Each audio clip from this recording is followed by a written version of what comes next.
கால் வலியோடு வந்தேன். இப்போ ஆடல் சுகம் வந்தாங்க. என்ன கால் வலி?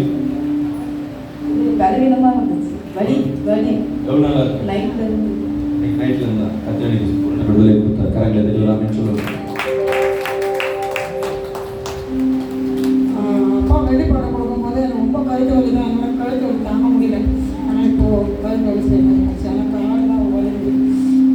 கழுத்து வலி போயிடுச்சு, கால் வலி இருக்கு. கால் வலி வெளிப்படம் வலிக்குது. ஹல்லேலூயா. கர்த்தர் அற்புதம் செய்வாரா? இருங்க, வெயிட் பண்ணுங்க. இங்க வாங்க.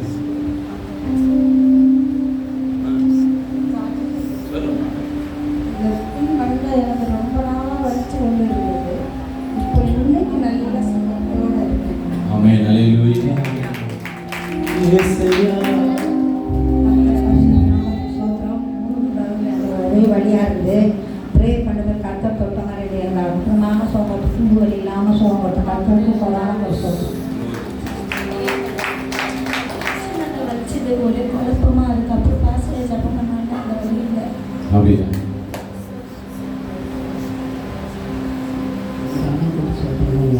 கால் வலியோட எப்பவுமே கால் வலி விழுந்துகிட்டே இருந்தது. இப்போ ஐயா ஜபம் படித்த உடனே கால் வலி பரவாயில்லாமல் இருக்குது. போடாமல் ஒரு சொல்கிறாங்க. எனக்கு கால் வலி வயிறு வலி ரொம்ப வலிச்சுங்க. எவ்வளோ நாள்? ரொம்ப நாளாக வலி அறுக்கும். வயிறு வலி கால் வலி நல்லா ஆயிடுச்சு. தலை ரொம்ப வலி.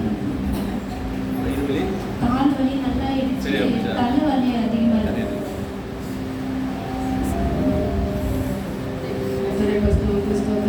தலைவலி தலைவாரமாக இருந்தது. எப்போவுமே வீட்டில் அடிக்கடி வரும். சர்ச்சுக்குள்ள வரும்போது எனக்கு இருக்காது. இப்போ இந்த வாரம் நானும் ப்ரேயர் பண்ணிட்டு வந்தேன். எனக்கு அந்த மாதிரி வெளிப்பாடு கொடுத்து எனக்கு சுகம் கிடைக்குமான்னு சொல்லிட்டு. ஆனால் இன்றைக்கி சர்ச்சில் இருக்கும்போது எனக்கு தலைவலி தலைவாரமாக இருந்து இப்போ வெளிப்பாடு கொடுத்து பேசினாரு. எங்களுக்கு இப்போ சுகமாக இருக்கும்.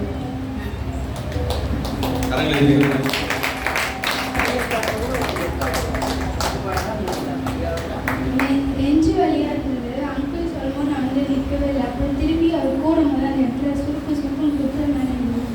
கை வைக்கும்போது அந்த யாரும் கை வச்சுக்கணும். ஹல்லேலூயா. நீ தொட்டால் நீ சுகமாகும். வேற யாராவது ஜென்ஸ் சரி ஜெபம் பண்ணுங்க. முன்னாடி நின்று உங்க என்ன பிரச்சனைக்கு வந்தீங்க? நாங்கள் அரக்கோணத்துல வந்துருக்காங்க. சரி, எனக்கு 2வது வாரம் 4 மாதமாக எனக்கு மாறுவலி தான். ஆனால் போன வாரம் போனதுலேருந்து பரவாயில்ல. ஆமென். சுத்தமாக எதுவுமே இல்லை. இப்போ எப்படி ஆண்டவருக்கு நன்றி சொல்லி கரங்களை